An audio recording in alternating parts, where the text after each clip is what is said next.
Okay, it's Tuesday, May 30th. This is an end of the day SPY recap, shortened week, and we only have one more day to go in the month.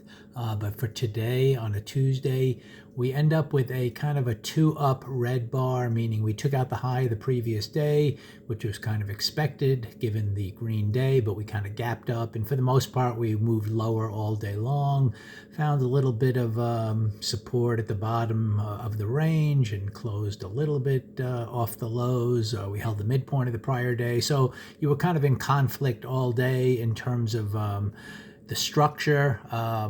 First of all, coming into today, we knew we had this kind of hammer looking bar. So really what that means is you're likely going to take out the highs of that bar. And we already did that on the gap up.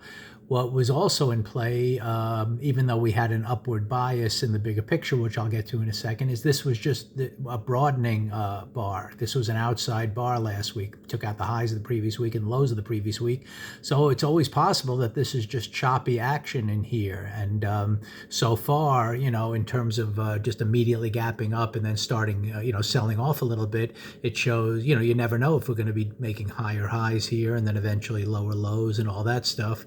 But as I discussed kind of at the recap video, at the end of the week, until we really get below the midpoint of this bar, which is kind of the midpoint of this big buying tail in here, we're still biased to the upside, but we definitely have a down start to the week. And now we know the open of the week. I denoted that with a green line here. So if you look at the green line, I'll get to its intraday structure in a minute. This is the open of the week. So as we go forward now, we want to get above that to turn that weak green to show that maybe, we're kind of just pausing here to start and we're going to eventually head up higher and towards some of those monthly targets that we talked about, which is up here at the red line, once things continue. So basically, until we get below the midpoint of the prior week, we're still biased to the upside, but you're at exhaustion risk in the short run, broadening out here. You can see that we had 1, 2, and then today's gap up almost 3 days up here to gap above that high. So a little bit of exhaustion risk in the short run.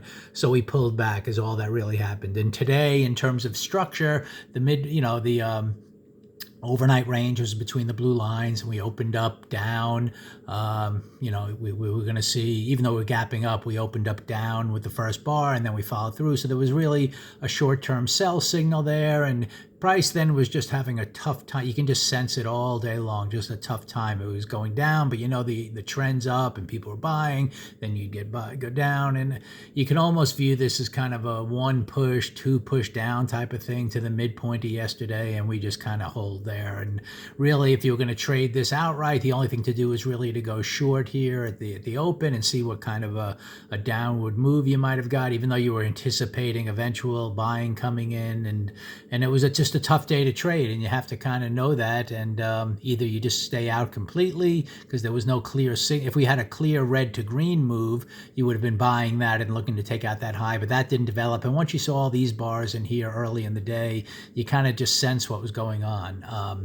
In terms of individual stocks, I kind of was looking at the open. A lot of stocks were gapping up, like, some of the stocks in my book, like Broadcom, big move up, and Nvidia started its move up. But I didn't really, I saw the SPY going lower, so I wasn't that excited. And they were all gapping up, so I'm not looking to aggressively buy that after, we've had a lot of, all this gapping action going to the upside. I know there's exhaustion risk in play. I wanted to see for sure what was developing. So I kind of, once I saw the SPY breaking down, I kind of zeroed in on Netflix a little bit, and I shot 2 videos. I actually tried a short trade here, and I was, I kind of was very nimble on it, even though the SPY might have been the better way to go to play that for at least more of a sustainable move in the morning. This came down, and I scaled out just to play it safe. And then once I saw it didn't immediately follow through like the SPY, I just took a small gain there. I did do a red to green move here. I shot a video of that, and I showed you how between these 2 lines, there was like 6 points worth of profit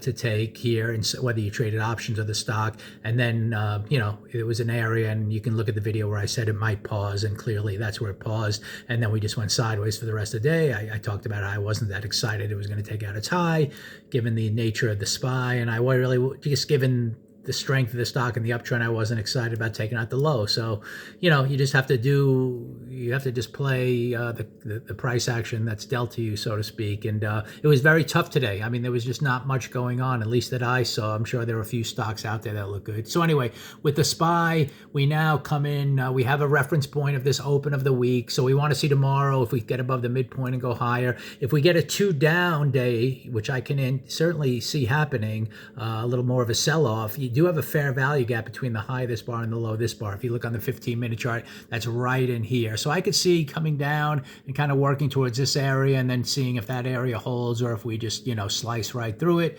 A true 2 down day would have a target down to here. And then, maybe we're broadening out all the way to the bottom again, higher highs and lower lows. But we're going to see as the week goes on. I still anticipate more of a move down and then maybe a turnaround Tuesday or a turnaround Wednesday and then kind of working up again. That's what that's what I'd be most excited for. I'm not going to predict that that's going to happen, but that's sort of in line with the bigger picture uptrend that just had a brief pause to start the week here. So let's see how things go tomorrow. Again, it was a tricky day today, to trade today, but you kind of know that coming in with the big gap up and the exhaustion risk and the way price, immediately opened here on the 15-minute chart, and then especially watching it through here. This was your sign that, it was just tricky overall.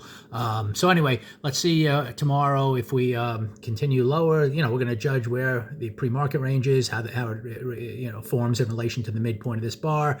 See if we maybe get the turnaround Tuesday right out of the gate. So maybe we have to go lower first, test this area before we turn around.